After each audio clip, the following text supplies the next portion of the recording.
শরীরকে বাহির থেকে নয় ভিতর থেকে শক্তিশালী করুন। সরাসরি রসুনের উপর মধু ঢেলে দিন আর দেখতে থাকুন কি ঘটে। এতে করে বেঁচে যাবে পরিবারের সকলের প্রাণ।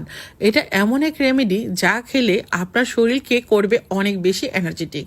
এখানে আমার যেটা লাগবে, প্রথমে লাগবে খাঁটি গাওয়া ঘি। আর এই ঘিটা কিন্তু একদমই দানাদার ঘি।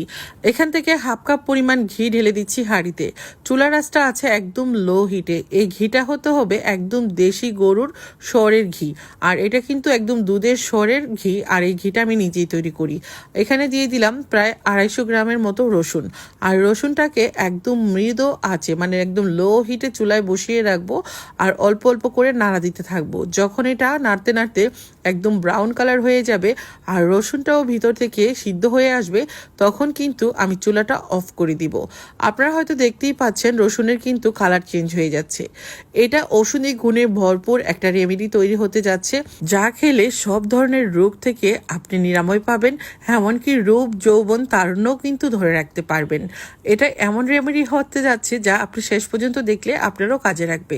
পরিবারের সবাইকে কিন্তু অনেক বেশি উপকারী একটা রেমেডি আপনি নিজেই তৈরি করে দিতে পারবেন। এখন কিন্তু রসুনটা পুরোপুরি রান্না করা হয়ে গেছে, মানে ঘিয়ের মধ্যে ভাজা হয়ে গেছে। চুলা অফ করে একটা পাশে রেখে দিলাম ঠান্ডা হওয়ার জন্য। এদিক থেকে কালো জিরা নিয়েছি আর কালো জিরাটাকেও আমি লো হিটে বসিয়ে কিছুক্ষণ ভেজে নেব।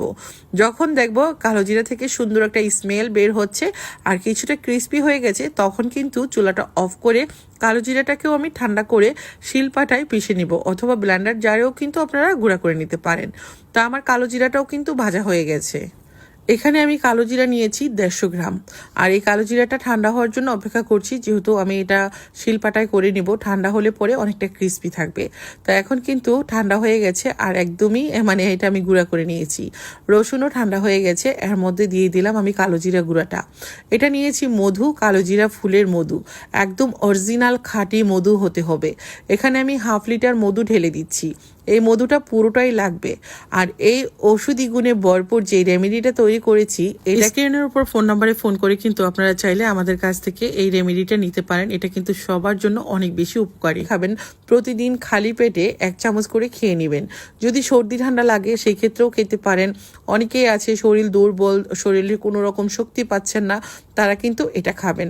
যাদের এই ঔষধি গুণে ভরপুর আচারটা লাগবে, রসুন কালো জিরায় ভরপুরে এই আচারের মধ্যে থাকবে সকল রোগের উপশম।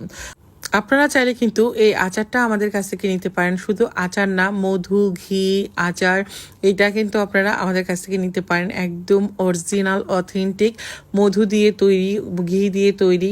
আর এটা যখন আপনি হাতে পাবেন একদম খুশি হয়ে যাবেন। অনেকেই জানেন কোরআনে বলা আছে মধু এবং কালোজিরার মধ্যে সব রোগের উপশম আছে, মৃত্যু ব্যতীত। তো আপনারা কিন্তু এটা যদি নিয়মিত খেতে চান, তাহলে কিন্তু টেবিলের উপর যদি একটা বয়াম রেখে দেন, তাহলে কিন্তু প্রতিদিন নিয়ম করে খাওয়া হয়ে যাবে, তাই না? নতুবা দেখা যায় প্রতিদিন কিন্তু খাওয়া হয় না। যদিও আমাদের বাসায় থাকে, তবে রেডি করার জন্য অনেক সময় আমরা কিন্তু অলসতা করে খাই না। যদি এরকম রেডি থাকে, তাহলে কিন্তু টেবিলের উপর থেকে নিয়ে আপনি একটা চামচ দিয়ে 1 চামচ খেয়ে নিতে পারেন, তাই না?